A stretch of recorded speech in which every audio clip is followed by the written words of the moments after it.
Assalamualaikum warahmatullahi wabarakatuh. Bismillahirrahmanirrahim. Alhamdulillahirabbil alamin. Wa bihi nasta'inu ala umri dunya waddin. Wassalatu wassalamu ala asyrafil anbiya'i wal mursalin sayyidina wa maulana Muhammad wa ala alihi wa ashabihi ajmain. Amma ba'd. Yang kami banggakan seluruh siswa-siswi peserta didik kelas 11, marilah kita memuji dan memuji kehadirat Allah Subhanahu wa Ta'ala yang senantiasa melimpahkan rahmat, taufik dan hidayahnya sehingga kita dapat melanjutkan pembelajaran kita bersama. Sholawat dan salam tidak lupa kita haturkan kehadirat junjungan kita Nabi Agung Nabi Muhammad Sallallahu Alaihi Wasallam. Ya, untuk bab ini kita akan melanjutkan ke bab 6, yaitu yang berjudul Membangun Bangsa Melalui Perilaku Taat, Kompetisi dalam Kebaikan dan Etos Kerja. Ya, dalam bab ini subbabnya nanti kita akan membahas tentang tajwid dari Quran Surat An-Nisa ayat 59, Quran Surat Al-Ma'idah ayat 48, dan Quran Surat At-Taubah ayat 105.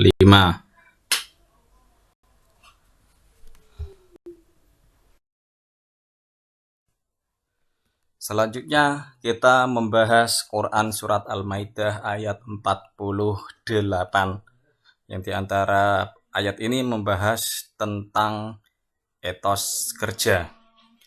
Saya praktekkan, diperhatikan. A'udzubillahi minasyaitonirrajim. Bismillahirrahmanirrahim.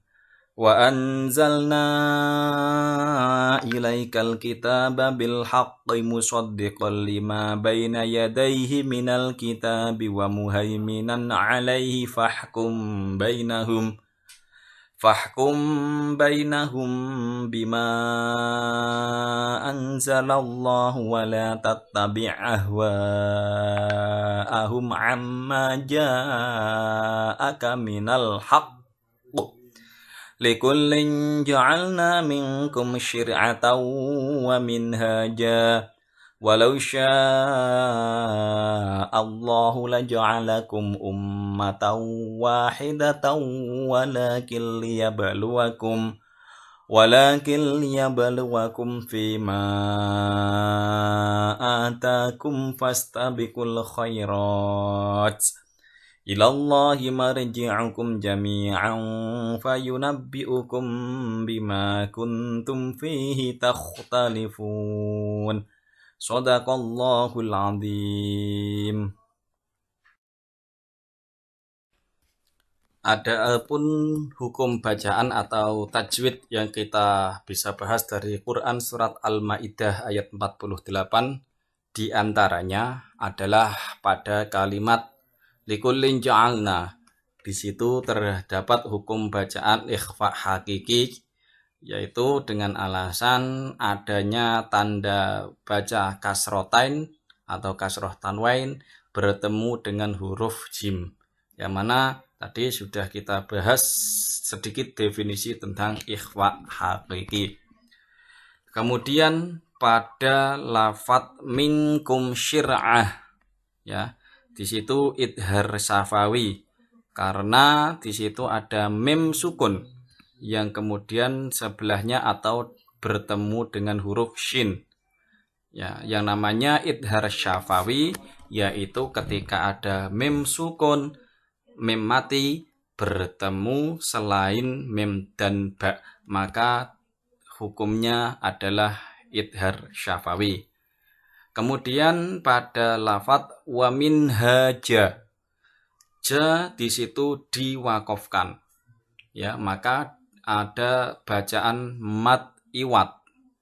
Sementara mad iwad sendiri adalah tanda baca fathah, tanda baca fathatain atau fathah tanwin, ya, yang diwakofkan selain tak marbutoh, itulah yang disebut mad iwad. Kemudian pada lafadz kalimah walau Allah, ya, di situ terdapat bacaan mad wajib muttasil, Yang namanya mad wajib mutasil yaitu ketika ada mad bertemu dengan hamzah dalam satu kalimat. Di situ ada sya, yang mana sya tersebut adalah bacaan mad kemudian diikuti hamzah, maka mad diikuti hamzah dalam satu kalimat disebut mad wajib mutasil. Kemudian pada lafadz ummatau wahidah, di situ terdapat bacaan idgham bi gunnah. Ya, karena adanya tanwin bertemu wawu.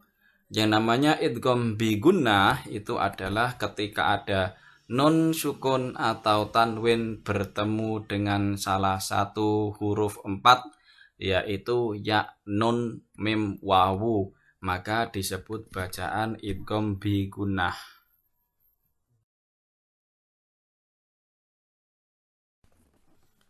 Selanjutnya kita bahas pada Quran surat At-Taubah ayat 105.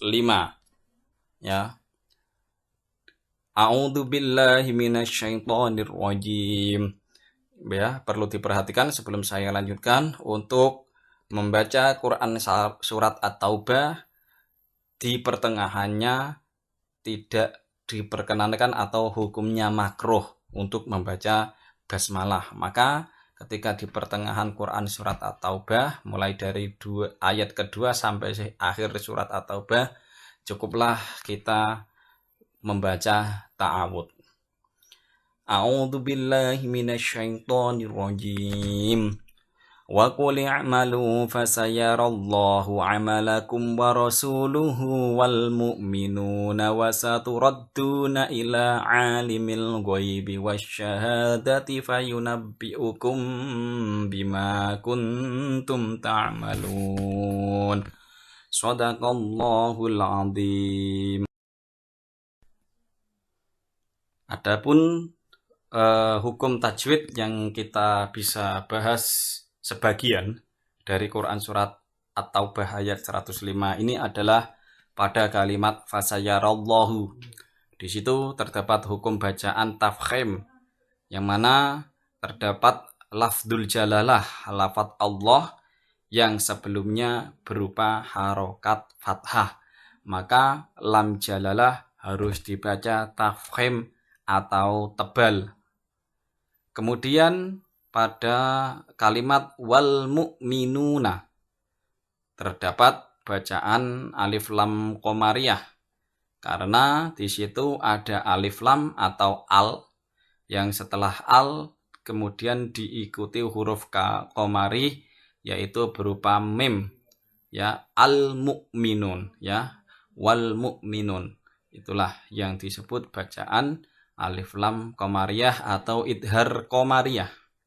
Kemudian pada wasyahadati di situ terdapat bacaan idgham syamsiyah atau alif lam syamsiyah, yang mana dengan alasan ada alif lam atau alif lam atau al, alif lam atau al bertemu huruf syamsiyah yaitu shin, ya, dan bertasydid, maka alif lam atau al dihukumi alif lam syamsiyah atau idgham syamsiyah.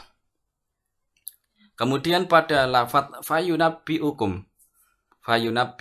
bima, ya, di situ terdapat bacaan ikhfa syafawi karena adanya mim sukun bertemu ba. Ikhfa syafawi adalah ketika ada mim sukun bertemu ba.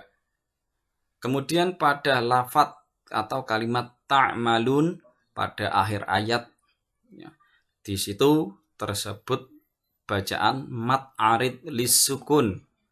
Ya, definisi mad arid sendiri adalah ketika ada mad bertemu huruf hidup kemudian dibaca wakof atau dibaca mati, maka disebutlah mad arid lisukun.